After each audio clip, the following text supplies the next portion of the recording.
What's up, health enthusiasts? It's Stefina, back from the wilds of family life, and ready to spill the tea. So, I've been a bit behind with my fasting updates, between family chaos and 2 colds. Yes, 2. I've been feeling run down, way too much stress. But hey, I traveled to Creston, BC to help my niece with her new doggy boarding kennel.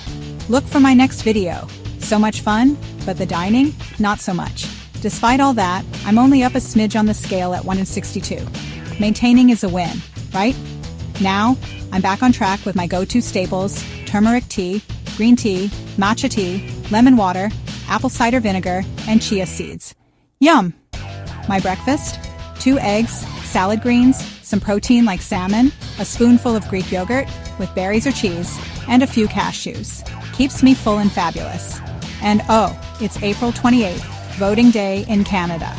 Get out there and vote, folks. Let's make our world a better place together. Who will be the new Prime Minister? Go Canada!